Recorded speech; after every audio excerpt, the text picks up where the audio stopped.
Good morning to all of you. Today we cleared the basic concepts of motion. So come to first part, which is origin. What is origin? Origin is the fixed point with respect to which the position of any object changes. Okay. Now come to the second part, which is distance. Distance is the actual length of the path covered by a body during the whole journey without taking into consideration its direction. It is a scalar quantity. Now come to three part, which was displacement. Displacement is the distance in a particular direction. It is a vector quantity. It must be kept in mind that the distance traveled is always positive. On the other hand, displacement may be positive, negative, or zero. Now come to the fourth part, which was difference between distance and displacement. So distance traveled is always greater than or equal to the displacement. On the other hand, displacement is always less than or equal to the distance traveled. This is the difference between distance and displacement. Now come to fifth part. Condition under which distance and displacement became same. When a body moves along a straight line in a positive direction, then its displacement and the distance direction, then its displacement and the distance traveled are equal and have the same sign. Now come to the sixth part. What is speed? Speed is the rate of change of distance.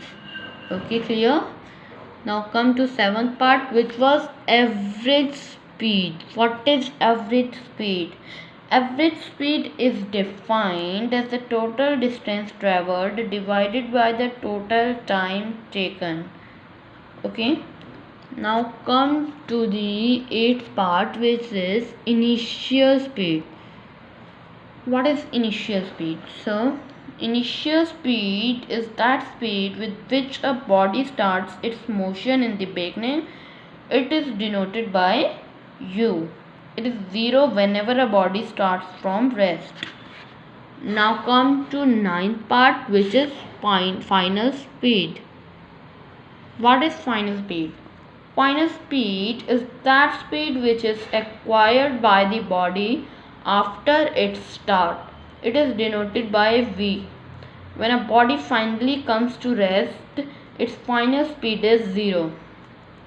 Now come to the 10th part, which is scalar quantities.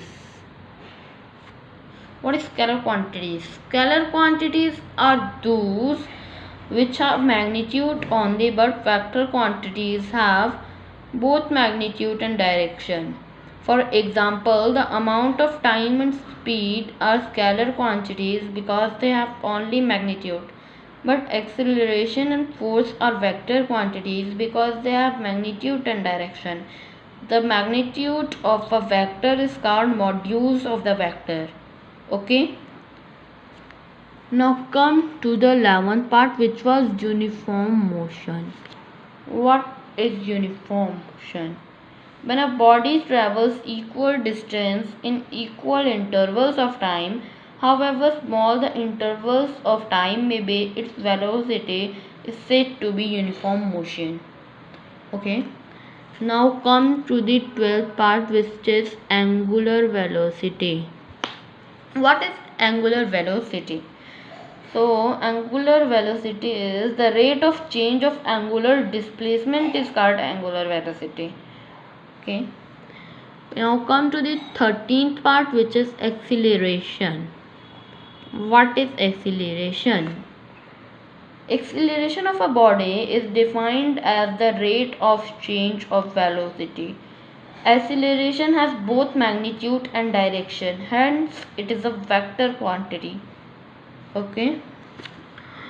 Now come to the centripetal acceleration. What is centripetal acceleration? This is very most important. If a body is moving along the circumference of the circle, then the acceleration produced is directed towards the center of the circle. This acceleration is called centripetal acceleration. Okay. Now come to the 15th part, which is retardation. What is retardation? When the final speed of a body is less than its initial speed, the body is said to be retarding. Retardation can also be expressed as acceleration with a minus sign. Okay. Now come to the 16th part. What is uniform acceleration? If velocity increases by equal amounts in equal intervals of time in a straight line, however small the intervals of time may be, the body is said to have uniform acceleration. Now come to the 17th point, which was graphs and their uses. What are graphs and what are their uses? Okay. Graphs provide much more information than observations recorded in tabular form. From the graphs, one can find out even those values which are not given in the data. The position of the moving body can be easily located at any instant of time. One can also come to know whether the body is moving with uniform speed or not. To plot a graph, always take the independent quantity on the x-axis and the dependent on the y-axis. Now come to the last point, which was slope of the graph. The slope of the distance time graph gives the speed of the moving body. The distance traveled by a body can be obtained by determining the area under the speed time graph. The slope of the velocity time graph gives the acceleration of the moving body. By plotting the distance time graph of two bodies, one can find out when and where the two bodies cross each other. This is all about motion. Please understand it. Thank you very much. I know you understand well.